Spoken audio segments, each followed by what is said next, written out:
On Christmas Eve, I spotted the family portrait in its glossy frame. My face had been completely cut out. No one said a word about it the next day. I handed my parents an envelope and quietly said, "Don't open it right now." Naturally, they opened it anyway. My mom burst into tears. My dad's face drained of color. I wish I could say I hadn't seen it coming, that it hit me like a shocking twist at the end of some emotional drama. But truthfully, it didn't feel unexpected. It felt strangely inevitable. I stepped into my parents' living room, snow clinging to my boots as I stomped them clean. I glanced up, and there it was. The photograph, glossy and oversized, expertly framed, placed with care and pride directly above the fireplace, like it was the centerpiece of our family story. Everyone was there.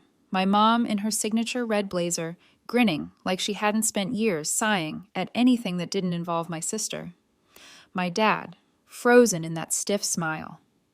He reserves for posed pictures and golf course selfies. And my sister, naturally at the forefront, in some beige turtleneck that probably cost more than my entire month's rent. She was doing her usual candid pose, laughing at some imagined joke, effortlessly likable, effortlessly composed, probably something witty about her trust fund. But I wasn't there, not even awkwardly tucked into a corner, not blurred in the distance, just entirely absent. It wasn't a sloppy crop, it was meticulous, deliberate, a clean erasure, as though I'd been edited out of their story with precision. No smears, no trace, just removed. I stared at it for maybe 4 seconds, 5 max.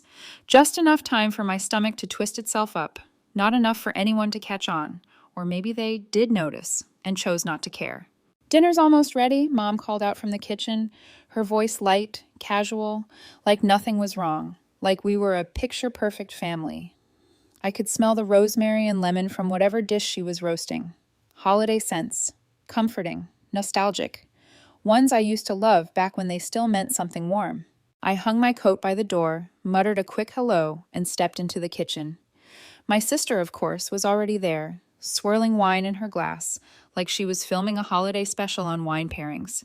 She leaned in for one of her signature air kisses, just close enough for the gesture to count, just distant enough to avoid contact. "You made it," she said, like I'd shown up late to her carefully planned event, as though this was her home. I didn't respond, just smiled. The kind of smile you give after you've screamed into your pillow 3 separate times that month and decided your voice wasn't worth spending anymore. Dinner played out like a rehearsed scene. Dad sliced the roast with exaggerated care, as though hoping for a role in a holiday commercial. Mom praised my sister's glowing skin, twice. No one asked how I'd been. No one inquired where I lived or what I was up to. The only question directed my way was whether I still had that little car, which, of course, is code for "we haven't the faintest idea what's happening in your life, and we're hoping you'll offer details so we can pretend we're interested." I didn't take the bait. Instead, I watched my sister open a small box from Mom and Dad, a neatly wrapped gift, a vintage gold watch. "Nothing extravagant," Mom insisted, which would have been funny if the folded receipt hadn't been tucked beneath the tissue paper, and yes, I saw the price. I'd have to work a week and a half to afford it, and that's assuming I skipped groceries. "Oh my God, you guys," my sister beamed. "This is just wow, thought you'd like it," Dad said, grinning like he'd just secured a merger. Meanwhile, I got a mug that said somebody's favorite daughter, which I'm sure was meant to be ironic.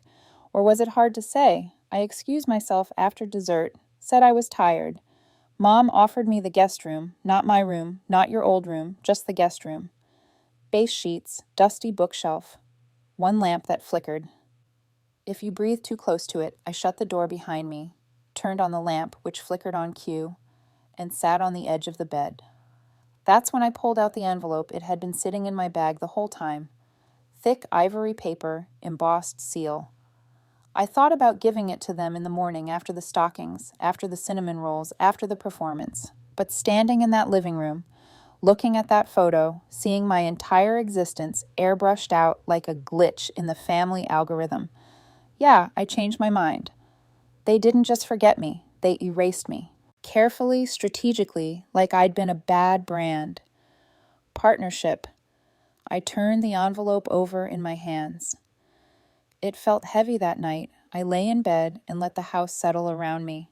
Same creaky floorboards, same ticking wall clock. Somewhere in the hall, my dad was snoring. My mom's voice drifted up once. Something about bringing the good plates tomorrow? My sister laughed in that practiced, breathy way of hers. The Golden Child soundtrack. I closed my eyes and thought about the years. The time I got into my dream college and they said, "We're so proud," before immediately asking if I could defer a year so they could help my sister with her portfolio. The time I missed rent and called home and Dad said, "Things are tight right now," while planning a cruise for her birthday. The time I brought home a boyfriend and they forgot his name at dinner. He never came back. I didn't blame him. I was tired of telling myself I was just sensitive, tired of pretending I misunderstood that night, lying in a bed that was supposed to feel familiar but didn't. I stopped making excuses tomorrow. I would give them the envelope. I wouldn't yell. I wouldn't cry. I wouldn't even raise my voice. I just smile, say, "Merry Christmas," and watch the truth do what years of silence never could. I woke up to the smell of coffee and cinnamon rolls and the faint sound of my sister's voice saying something about luggage weight limits and how stressful travel is. Honestly, the irony, of course, being that she wasn't the one paying for her travel or her luggage or the suitcase or the shoes inside the suitcase that cost more than my monthly rent. But yes, devastating stuff. Cue the sigh and pout. I stayed in the guest room a little longer than necessary, not because I was still tired, but because I wasn't in the mood to walk back into the sitcom set that was my family's idea of Christmas. I could already imagine the fake laughter, the overcooked optimism, and someone, probably my mom, saying something like, "Isn't it nice having everyone together?" as if everyone included me, as if I hadn't spent the last decade as the human equivalent of a blurry background character in every family memory. When I finally wandered into the kitchen, my mother was plating scrambled eggs like she was auditioning for a brunch spread in a lifestyle magazine. My dad sat at the table scrolling through his phone. My sister was barefoot, sipping almond milk from a wine glass. "Good morning," my mom said, not looking up. "Hope you slept okay in the guest room." "The mattress has a personality," I said, pouring myself some coffee. She laughed like I was joking. Wasn't we made it through breakfast the way we always did, performing? There was no catching up. No one asked about my job or how I was doing or whether I was still living in that small apartment with the creaky stairs, which for the record I wasn't. My sister talked about her upcoming trip to Barcelona this time and how she was so lucky to have parents who supported her dreams. I didn't say anything, just nodded along like a seat filler at an award show. They still hadn't noticed the envelope sitting in my coat pocket that would come later. Instead, I let my thoughts drift backward to everything that LED up to this moment. When I graduated high school, I got a scholarship, not a full ride, but enough to make it possible if I picked up part-time work. I remember sitting at the kitchen table, paperwork spread out, asking if they could help with the rest. Just a little, my mom gave me this look like I'd asked to borrow her wedding ring to pawn. Dad said something about tough timing, and we're still catching up from the bathroom remodel, the same remodel that. Fun fact included, heated floors and a bathtub with Bluetooth. 2 months later, my sister got a new car for her 18th birthday. White leather seats, custom stereo, a bow on top. She cried when they handed her the keys, told them they were the best parents in the world. I stood next to the recycling bin holding a $20 bill tucked inside a graduation card that said, "You're going places, and you know what? I still left for college, took 3 jobs, slept 4 hours a night, ate too much. Instant ramen, graduated with honors, moved to a new city, started over." I didn't ask them for anything after that, and they didn't offer when I was laid off 2 years ago. I didn't call when I was sick and couldn't afford the medication my doctor prescribed. I didn't ask when my apartment flooded and I lost most of my furniture. I bought a used mattress off Craigslist and made do. Meanwhile, my sister posted Instagram. Stories from Santorini sponsored. Obviously, I used to wonder if maybe it was me. Maybe I was just harder to love, more reserved, less shiny. Maybe I should have joined a sorority. Smiled more worn, more beige. Maybe if I'd played piano instead of working shifts at a diner, they would have noticed me. Maybe if I hadn't made things so easy, always independent, always fine, They would have realized I needed help too, but then I remembered my 8th birthday. I had invited 6 kids over, baked cupcakes myself. Mom forgot to pick up the pizza, so we ate cheese slices on saltines. My sister had a dance recital the next day, so the whole thing ended early. They told me we'll make it up to you next year. They never did. Or the time I won a state science competition, my school called home to tell them they sent back a text. Nice job, smiley face. That was it? No dinner. No framed certificate, no mention of it ever again. My sister landed a minor role in a shampoo commercial, and they threw her a party with balloons and a custom cake that said Future Star. So no, it wasn't me. It was never me. The shift came earlier this year. I wasn't actively searching for anything. Not really. I'd gone to the local records office to request something unrelated, just a proof of address for a job I was applying to. Routine paperwork. Bureaucratic nonsense. While I was there, though, something caught my eye. A document with my name on it, linked to a property I didn't recognize. At first, I figured it had to be an error. Maybe just someone else with the same name. But curiosity, as always, got the better of me. It unraveled quickly. I started digging. Small requests, online searches, a few strategically phrased emails. And the more I uncovered, the more complicated it became. There were things I'd never been told, pieces that had been intentionally hidden, and at the center of all of it was me. I didn't react right away, didn't confront anyone. I just observed, like I'd done for most of my life. Only this time, I wasn't powerless. Now, I had evidence. Paperwork, records, proof. And the further I went, the more a strange kind of peace began to settle over me. It was like I'd been living underwater without ever realizing it, and suddenly, I was breathing again.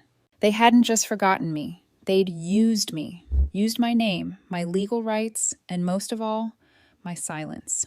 But not anymore. Now I had something they'd have to acknowledge, something they couldn't ignore.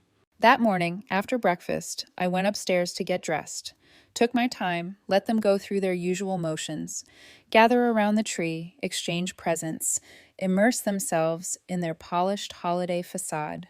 When I came back down, they were already halfway through the gifts. My sister was unwrapping something lavish, feigning surprise in the most performative way. My mom had that teary-eyed look she always saves for moments she can later romanticize on social media. My dad glanced at me and asked, "Get any sleep?" I smiled. "Enough." He gave a quick nod, then turned back to watch my sister gush over a designer handbag. I sat down quietly, reached into my coat pocket, and slid an envelope onto the table, nestled between the coffee mugs and torn up wrapping paper. No one noticed, not yet, but they would. They always did, just a little too late. About 10 minutes later, my mom finally spotted it. Or more accurately, she noticed something was sitting unattended on her precious reclaimed wood table. Heaven forbid anything be placed there without a coaster or a clear reason. She picked it up cautiously, like it might be a misplaced bill or some wedding invitation for the wrong address. "What's this?" she asked aloud, aiming the question more at the room than at me. I didn't respond right away, just took another sip of my coffee, then said, "It's from me." My dad glanced up from where he was nudging bits of wrapping paper, probably hoping he'd missed a gift under the tree. "You didn't need to get us anything," he said with a smile, as if I'd handed them a novelty mug with an inspirational quote on it. "I know," I replied. "I wanted to." That got their attention. My mom sat back down, turning the envelope over in her hands. "Should we open it now?" she asked. I gave a small shrug. "I'd prefer you didn't." So of course they opened it anyway. My dad leaned in over her shoulder as she carefully broke the seal, and for a few moments the only sounds were the soft sliding of pages and the faint crinkle of paper shifting in her hands. I watched my sister fold the handles of her new designer tote just so, like it was a newborn. She just named after a French city. Then the silence changed. It thickened. I didn't even have to look up. I could feel it. Something between realization and nausea, like the exact moment you realize the milk in your coffee is sour. Right after you've swallowed, my dad let out a breath through his nose. My mom's eyes were scanning faster now, flipping to the second page. The third, like she could outrun what she was reading. My sister looked over. "What is it?" They didn't answer. She tried again, a little louder. "What's going on?" Still nothing. That was my cue. I figured it was time. You knew, I said, standing up slowly. Merry Christmas, what is this? My mom finally asked. Her voice was quiet, flat, not angry, not confused, just blank, that. I said is a copy of Grandpa's will. She blinked. I've seen his will. We handled the estate, no. I said, you handled what you told me was the estate, you never showed me. The full will just said he left a few keepsakes and some cash that went toward funeral expenses. He blinked too much, like he was stalling for time.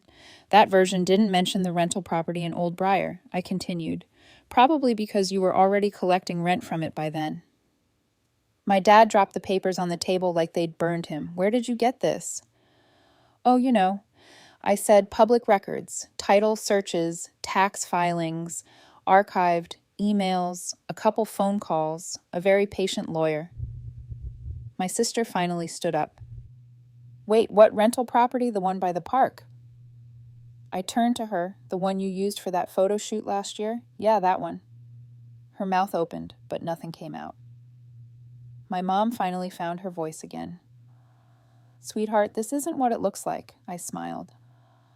That's funny because it looks like you used my name, my inheritance, and my legal rights to fund your lifestyle while telling me there was nothing left for me. It wasn't like that, she said too quickly. It was complicated. It wasn't, I replied. The will is extremely clear. The house was left to me, sole beneficiary, full title, transferred, which means all that rent you've been collecting technically stolen and the renovations unauthorized. My dad rubbed his temples like this conversation was giving him a migraine. I hoped it was. I knew you wouldn't understand, he muttered. You're always so dramatic. That got a laugh out of me, right? I'm dramatic. You edited me out of a family portrait and committed inheritance fraud. But sure, let's blame my tone. My sister looked genuinely confused now, like someone had pulled the rug out from under her and she still hadn't hit the floor. But that house paid for my tuition, I know I said, and the car, and the Mexico trip, and probably a few handbags along the way. That's not fair, she snapped. You didn't need it. You were always the independent one. You never asked for help because I was told there was nothing to ask for. I said you made sure of that. My mom's voice shifted into soft, careful territory, the same tone she used when trying to return something at a boutique without a receipt. We didn't think you'd want the responsibility. You were busy.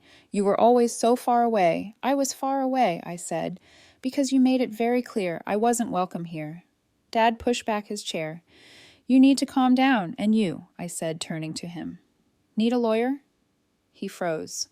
I'm not suing, I added yet.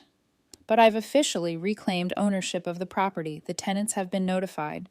Rent payments will now go to me. Your access to the house is revoked. My mom looked like she might cry, but that house was our income. We depended on that. I tilted my head, then. Maybe you shouldn't have stolen it. We're family, she whispered. No, I said. You're people I used to be related to. There's a difference. My sister crossed her arms. You think this makes you better than us?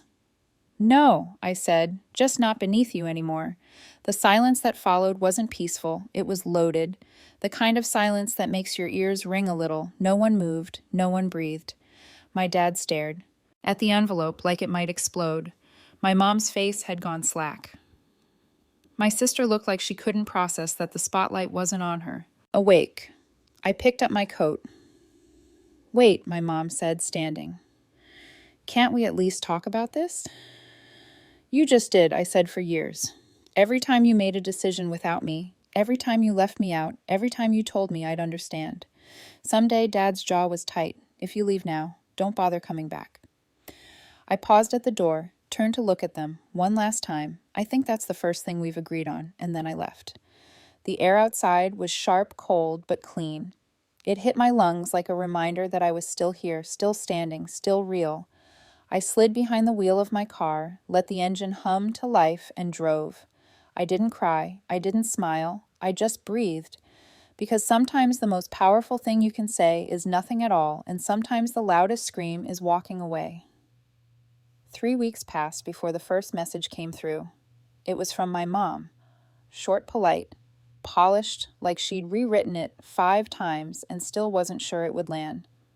"Hey, sweetheart, we've been talking and we think there's been a misunderstanding.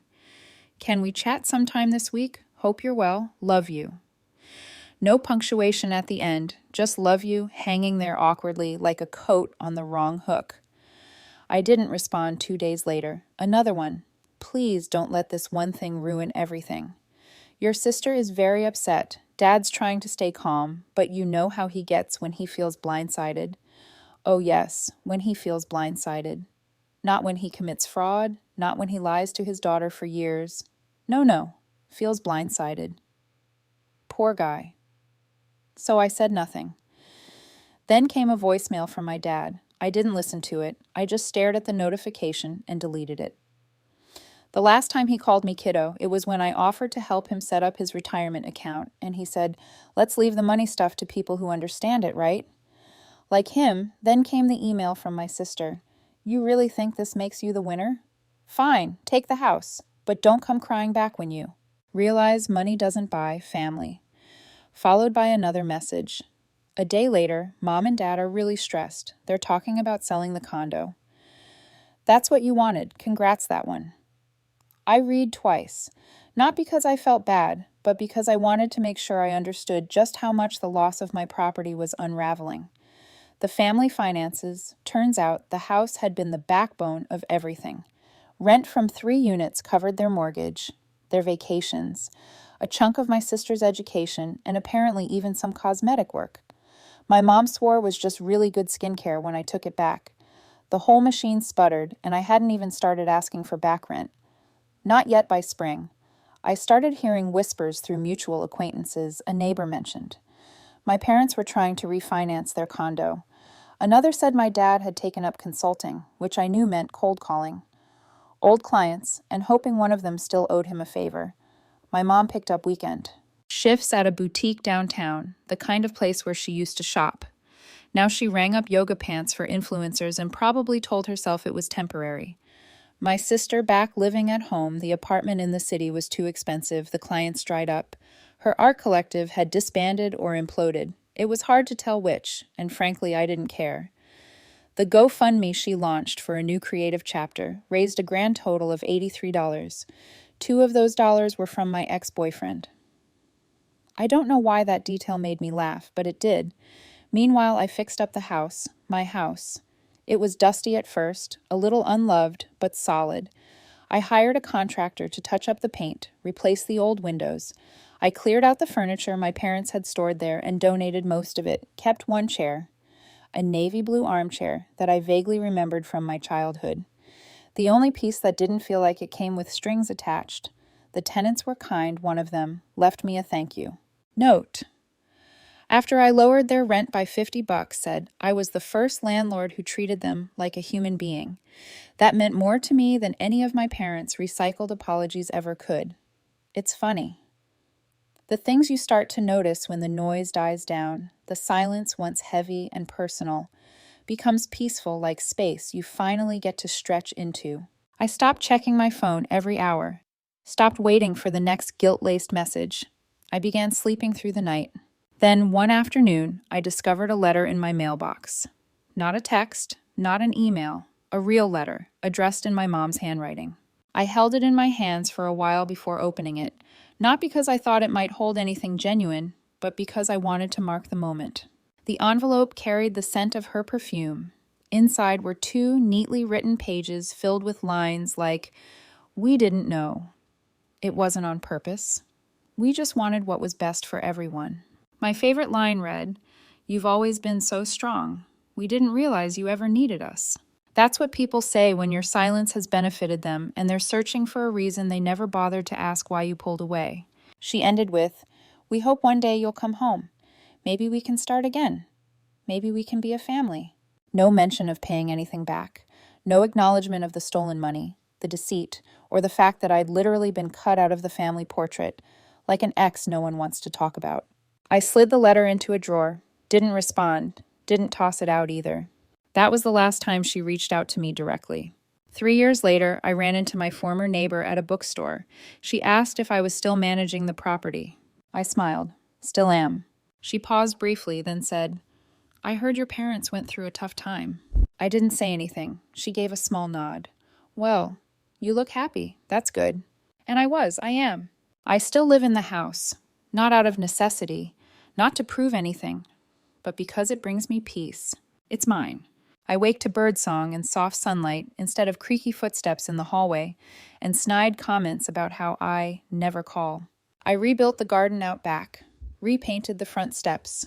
The windowsills are now lined with plants, the kind that thrive on light and not much else.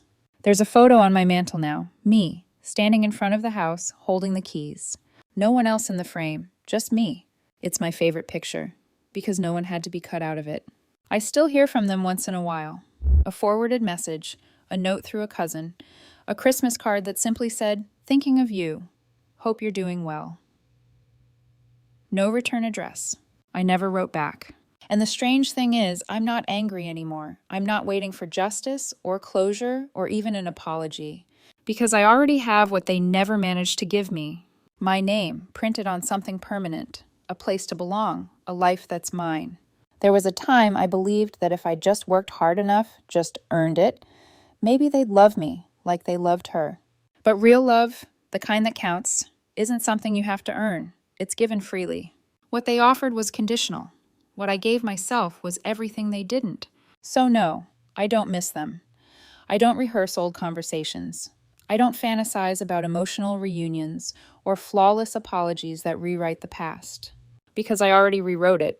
The life I have now didn't come with approval or pretty packaging. It came from doing the hardest thing, walking away. And that, turns out, was the only gift I ever truly needed.